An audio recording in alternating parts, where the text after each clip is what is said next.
Good morning बच्चों।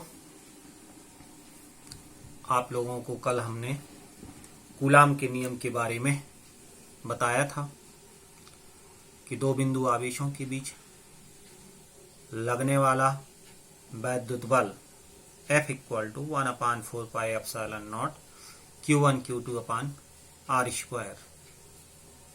ये जो है दो आवेशित कणों के बीच लगने वाले वैद्युत बल का परिमाण है। बच्चों, इसमें हमने दिशा केवल फिगर में दिखा दिए थे कि इस प्रकार से दिशा ली जाती है, दोनों बिंदु आवेशों को मिलाने वाली रेखा के अनुदिश दिशा होती है। लेकिन आप जानते हो कि बल सदिश राशि है, तो हमें आज जो है कूलाम के नियम का वेक्टर स्वरूप पढ़ना है, जो कि इस प्रकार है कि कूलाम के नियम का सदिश स्वरूप। अब यहां पर हम ले लें कि माना कि Q1 Q2 दो बिंदु आवेश हैं जो कि वायु या निर्वात में स्मॉल r दूरी पर क्रमशः A व B बिंदुओं पर स्थित हैं।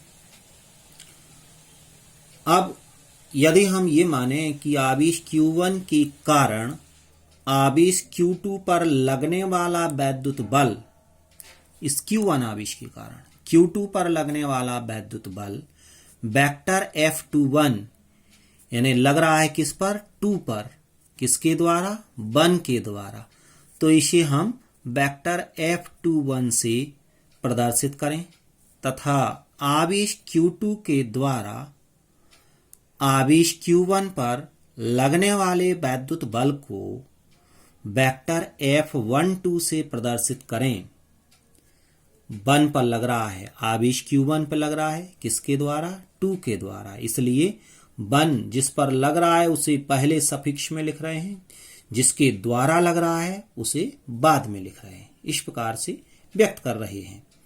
तब यहां पे आवेश Q1 के द्वारा आवेश Q2 पर लगने वाला वैद्युत बल वेक्टर F21 मतलब 2 पर लग रहा है, 1 के द्वारा, vector F21 equal to 1/4πε0 Q1 Q2/r² into R12 का कैप, समीकरण 1, जहां पे R12 आवेश Q1 से आवेश Q2 की ओर एकांक सदिश है, यानी ये दिशा को बताने के लिए कि आवेश Q2 के द्वारा आवेश Q2 पर आवेश Q1 के द्वारा जो बल लग रहा है उसकी दिशा कहां से, A से B की ओर, तो A से B की ओर ये जो है एकांक सदिश है R12 का कैप, तो इससे जो है व्यक्त किया जा रहा है। तब इसी प्रकार अगर हम ये कहें कि आवेश Q2 के द्वारा आवेश Q1 पर लगने वाला वैद्युत बल वेक्टर F12 1 पर लग रहा है, 2 के द्वारा, vector F12 equal to 1/4πε0 into Q1 Q2/r², और इंटू में R21 का कैप, जहां R21 का कैप बता रहा है आवेश Q2 से आवेश Q1 की ओर एकांक सदिश है, यानी ये दिशा को बता रहा है कि जो F12 की दिशा है वह है आवेश Q2 से आवेश Q1 की ओर है। अब यदि हम वेक्टर R12 आवेश Q1 से आवेश Q2 की ओर विस्थापन सदिश लें, तब आप एकांक सदिश की परिभाषा से जानते हो, जैसा कि आप लोगों ने फर्स्ट ईयर में पढ़ा हुआ था कि A cap equal to vector E/A, तो यहां पर हो जाएगा आपका R12 का cap equal to vector R12 upon R, यानी ये जो है वेक्टर R12 का मॉड बराबर R परिमाण है, क्योंकि A और B के बीच की दूरी तो R ही है, वो परिमाण को बता रही है। तो इसलिए ये एकांक सदिश की परिभाषा के अनुसार मिला हमें कि R12 का cap equal to vector R12 upon R। तब हम समीकरण 1 से यहां इसको वेक्टर F21 इक्वल टू लिख सकते हैं 1/4 pi epsilon nought Q1 Q2 upon R square into vector R12 upon R, यानी वेक्टर R12 के पदों में। तो ये R स्क्वायर और R क्यू हो जाएगा। तब वेक्टर F21 मतलब आवेश Q2 पर आवेश Q1 के द्वारा लगने वाला वैद्युत बल 1/4 pi epsilon nought Q1 Q2 upon R Q dot vector R12, समीकरण 3।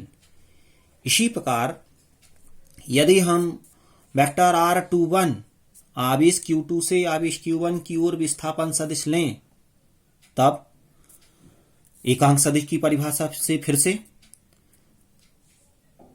R21 का cap equal to vector R21 upon R, क्योंकि दूरी तो A और B के बीच की R ही है। तो इसे जो है हम समीकरण 2 में रखें, तब ये आ जाएगा vector F12 equal to 1/4 pi epsilon nought dot Q1 Q2 upon R square into vector R21 upon R। यहां R स्क्वायर और R जो है हो जाएगा R क्यू।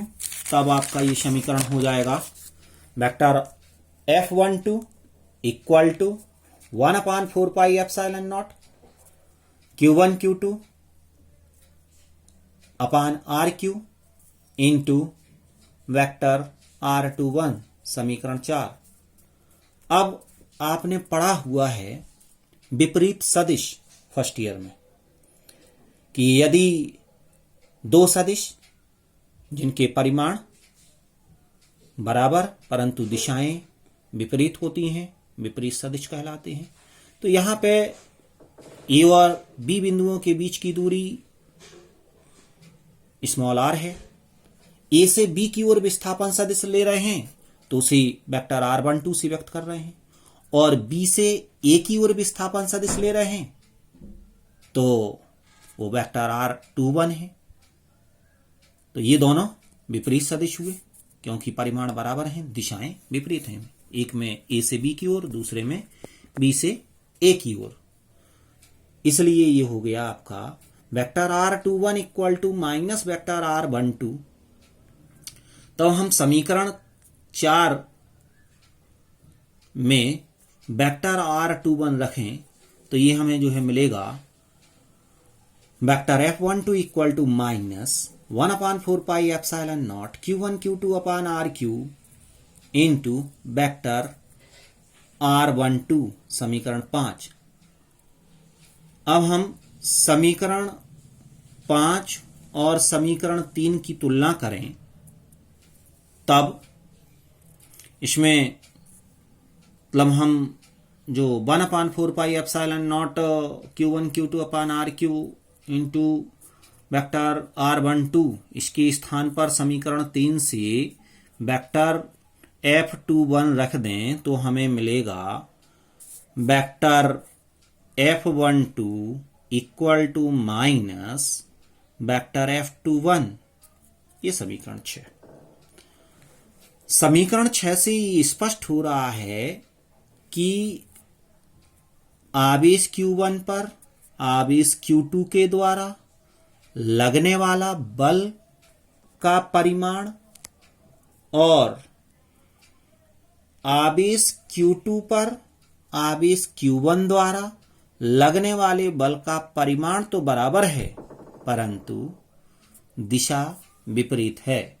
यानी दोनों आवेशों द्वारा एक दूसरे पर लगने वाले बल के परिमाण बराबर हैं, परंतु दिशाएं विपरीत हैं।